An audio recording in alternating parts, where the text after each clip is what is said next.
Génération FM 93.4. 17h à Koubalan, c'est la même heure à Bignona, le journal.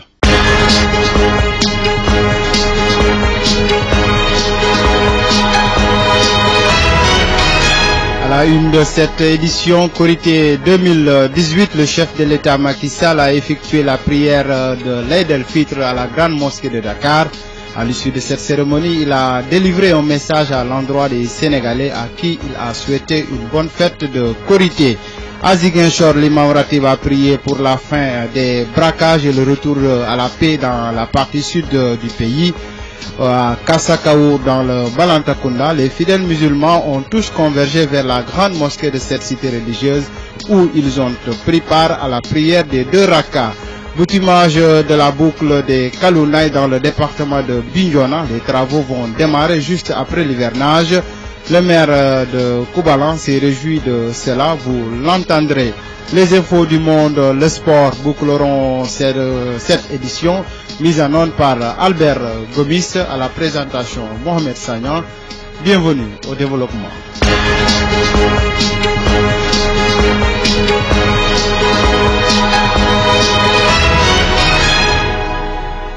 Le chef de l'État Macky Sall a effectué la prière de l'Aïd el-Fitr à la grande mosquée de Dakar. À l'issue de cette cérémonie, il a délivré un message à l'endroit des Sénégalais à qui il a souhaité une bonne fête de Korité. Selon lui, le Sénégal a la chance d'avoir un islam de paix, de tolérance, et cela, nous le devons aux confréries. Macky Sall est par ailleurs revenu sur le dialogue avant de faire savoir qu'il l'a érigé en mode de gouvernance, invitant l'opposition à prendre le train en marche. Macky Sall a déclaré qu'il n'est jamais trop tard pour apporter sa contribution concernant les concertations sur la gestion du pétrole et du gaz, d'autant plus qu'il s'agit d'une question nationale. Je vous propose d'écouter les propos de Macky Sall.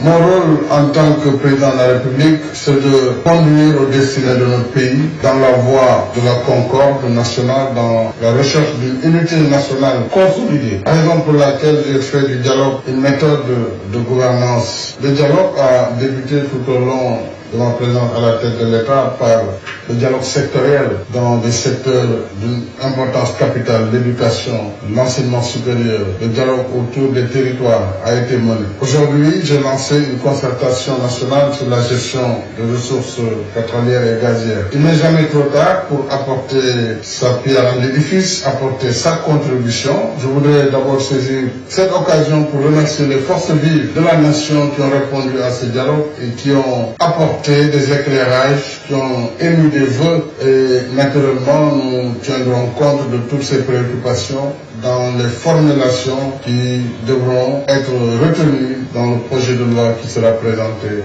prochainement. Mais il n'est jamais trop tard de continuer à apporter sa contribution dès lors qu'il s'agit d'une question nationale qui n'est pas partisane. Le dialogue autour des questions nationales doit pouvoir faire en tout cas l'unanimité, dès lors qu'on travaille pour l'intérêt national. Et j'ai bien retenu le khutbah de notre imam Ratib, Raji Al-Sam, que je salue également, à propos de ce que doit être le comportement du musulman, de ce que doit être notre attitude les uns envers les autres. Je pense que cela a été un enseignement qui mérite d'être souligné. Et j'ai aussi bien retenu la parabole du football. Je sais que l'imam certainement a été un des grands pratiquants à l'époque, certainement. Je lui disais normalement j'aurais pu l'amener à Moscou pour qu'il fasse vraiment un message à nos joueurs, parce que ce qu'il a dit aujourd'hui, tirer des enseignements vraiment élémentaires du football, mais il en a développé des valeurs que tout musulman, que tout être humain se devrait d'appliquer.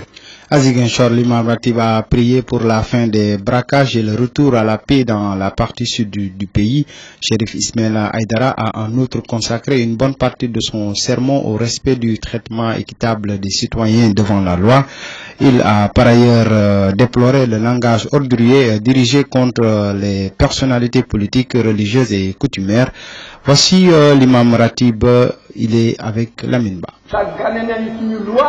Nous avons négligé nos textes fondamentaux. Chacun y va de son interprétation. Il faut toujours faire en sorte de dire la vérité conformément aux textes qui régissent le fonctionnement de notre pays. Que ceux-là qui incarnent les institutions comprennent qu'ils le sont par la volonté de Dieu. Ce ne sont pas les humains qui décident d'installer que ce soit un président de la République ou les autres démembrements des institutions. Et donc il ne faut pas craindre les humains et oublier Dieu. yalla mo lay fay wante maslaha wala ragal sa place nga gis nit ko xamne day taxaw saaga ko fi yépp dara di ci tegu amna yo xamne dafa ëpp dafa am lo xamne. Aujourd'hui, il y a des insulteurs publics qui opèrent en toute tranquillité. C'est inacceptable. Ça doit cesser. Il y a des politiciens qui exagèrent dans ce domaine. Il faut vraiment arrêter. Le gouverneur de la région de Ziguinchor s'est félicité de l'appel de l'imam Ratib de Ziguinchor en faveur d'un respect des institutions de la République.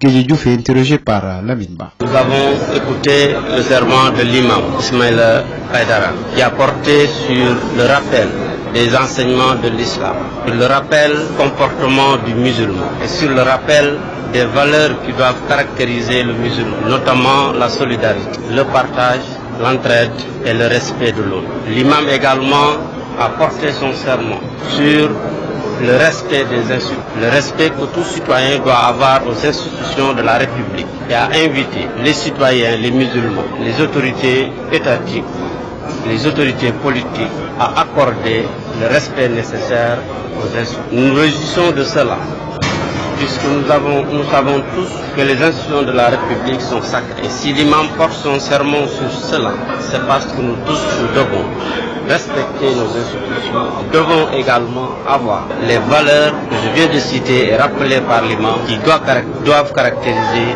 tout musulman. La communauté mouride de Ziguinchor a célébré la Korité à la mosquée Touba Mouride de Tilène. Tous les fidèles de cette confrérie ont pris part à la prière dirigée par Serigne Dame Mbacké en présence du préfet du département de Ziguinchor.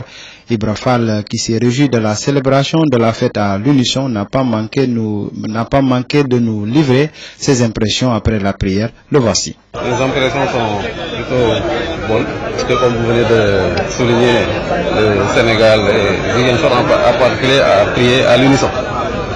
C'est comme ça que nous souhaitons le Sénégal est indivisible. Nos guides religieux ne cessent de prôner la paix, l'unité des cœurs et des esprits, l'unité des musulmans. Je suis honoré de participer ce matin à la prière des deux rakas qui met fin à 30 jours d'abstinence. Donc j'ai été avec l'imam Serigne Dame Mbacké, envoyé spécial du khalife général des Mourides.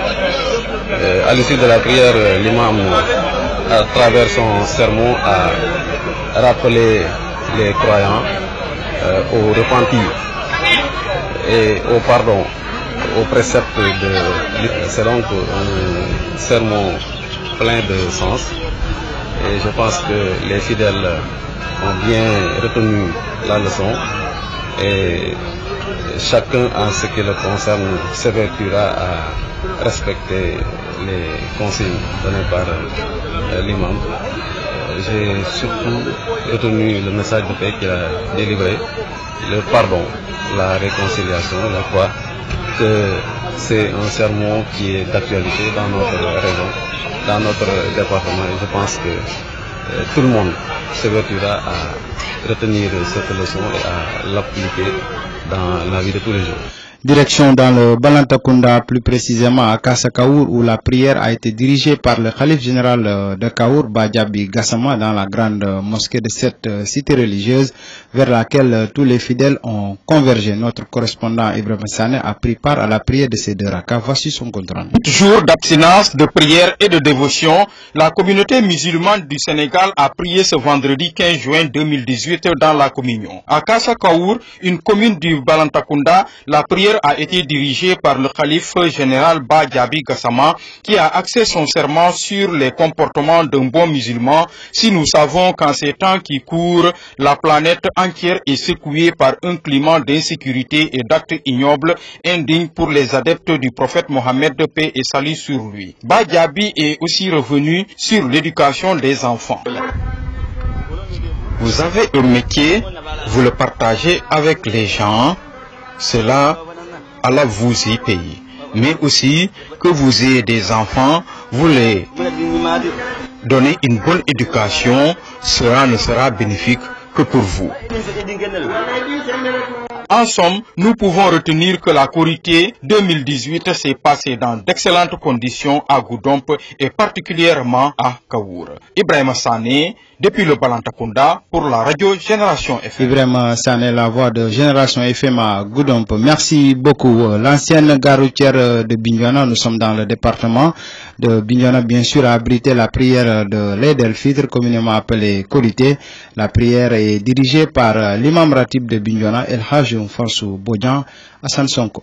Imam ratib de la grande mosquée de Bignona, El Hajj Fansou Bodian, a dirigé la prière de l'Eid el-Fitr, communément appelée Korité, en présence du préfet du département de Bignona, M. Babacar Ndiaye, accompagné d'une forte délégation des services déconcentrés de l'État. L'imam, dans son sermon, a insisté aux fidèles musulmans le retour vers Dieu, l'accès des hautes valeurs du prophète, un message allant dans le sens de paix et du respect vis-à-vis de l'autre. Le préfet, impressionné par le sermon de l'imam El Hajj Ousmane Bodian, n'a pas manqué de livrer ses impressions. Grâce à Allah subhanahu wa ta'ala et prier sur son prophète Mohammed et salut sur lui.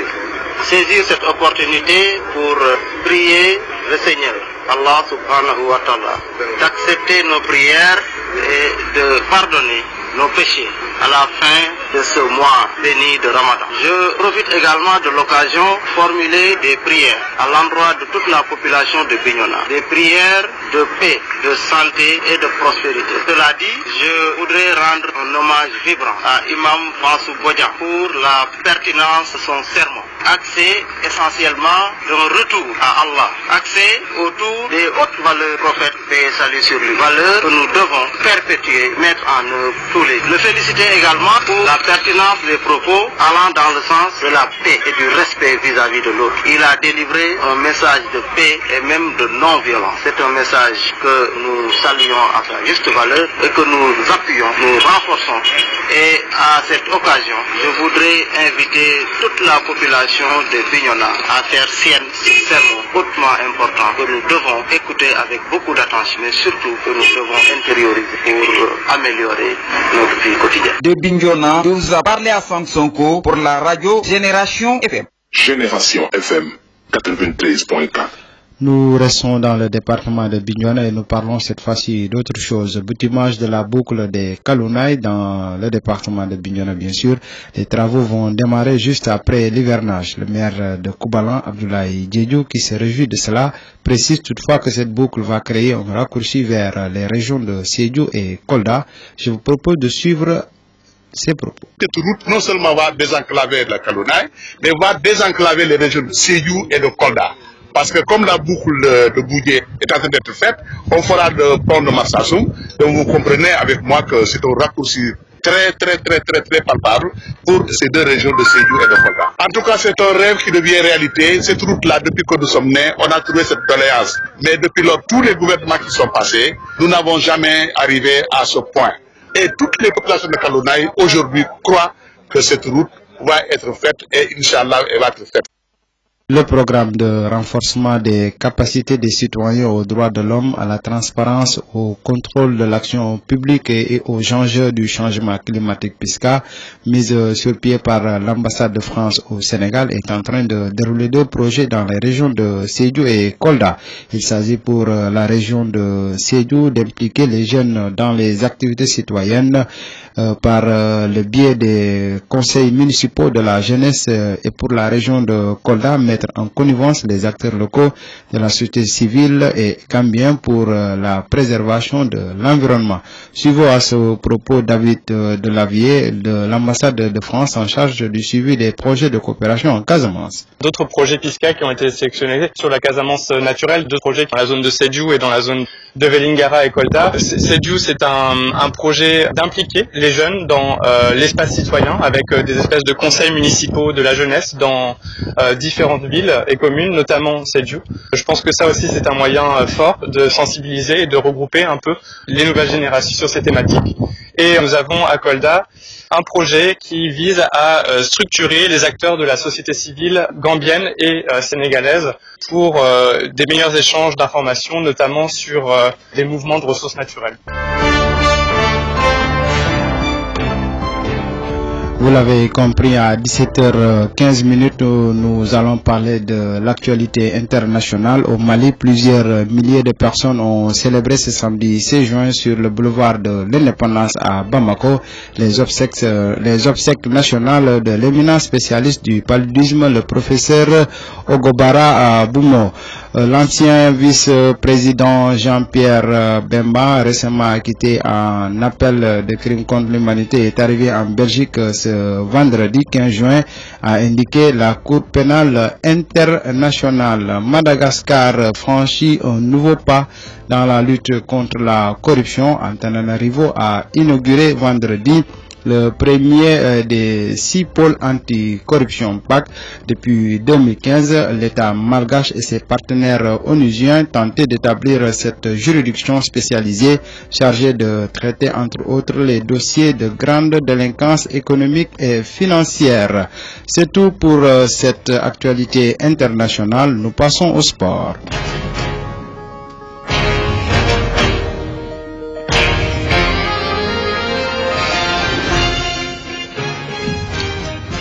Et nous avons l'immense plaisir d'accueillir en direct dans ce studio Amadi Khalilou Diamé. Bonsoir. Bonsoir Mohamed. L'actualité sportive reste dominée par la Coupe du Monde. Effectivement, l'équipe de France Mohamed a très difficilement battu aujourd'hui l'Australie pour son premier match dans cette Coupe du Monde à Kazan, c'est en Russie.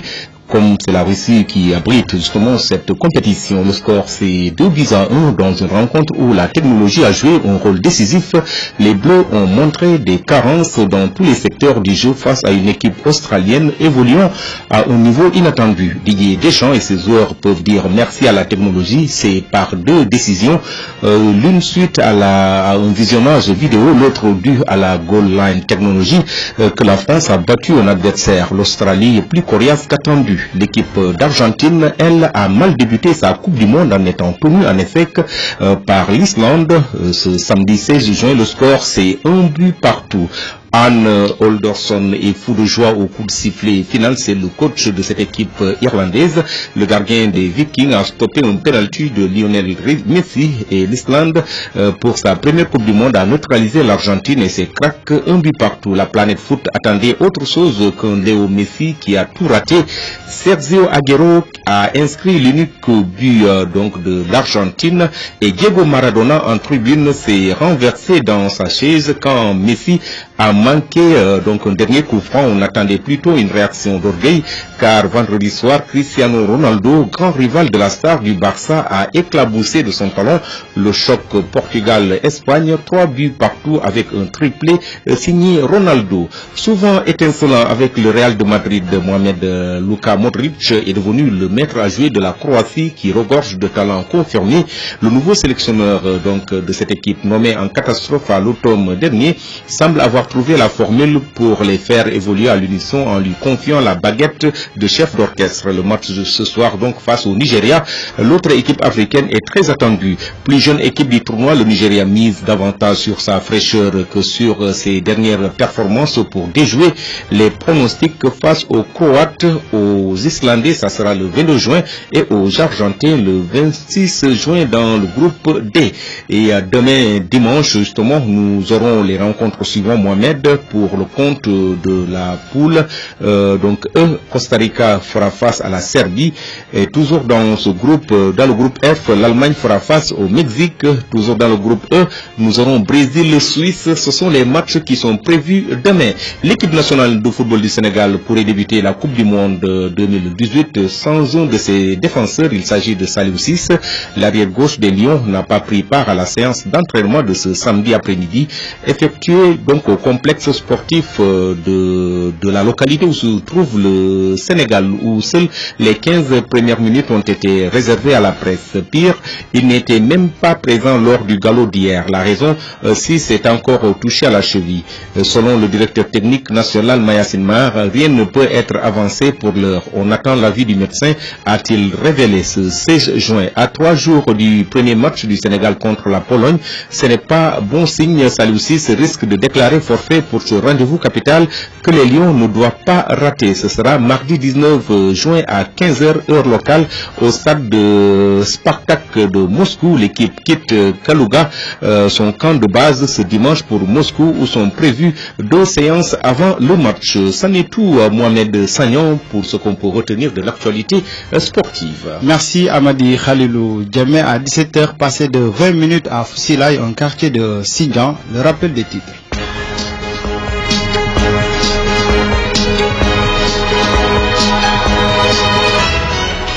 À la une de l'actualité, le chef de l'État Macky Sall a effectué la prière d'El-Fitr à la grande mosquée de Dakar.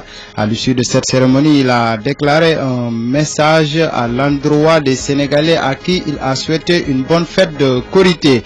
À Ziguinchor, l'imam Ratib a prié pour la fin des braquages et le retour à la paix dans la partie sud du pays. À Kassakaou, dans le Balantakunda, les fidèles musulmans ont tous convergé vers la grande mosquée de cette cité religieuse où ils ont pris part à la prière des 2 rakas. Boutimage de la boucle des Kalounaï dans le département de Bignona. Les travaux vont démarrer juste après l'hivernage. Vous avez entendu à ce propos le maire de Koubalan. Les infos du monde, le sport ont bouclé ce 17h, mise en onde par Albert Gomis. À la réalisation, Amadi Khalilou Djemé. Devant ce micro, c'était Mohamed Sagnan pour la présentation. D'ici là, je vous conseille de bien prendre soin de vous car chaque jour est une vie et travaillons à la beauté des choses.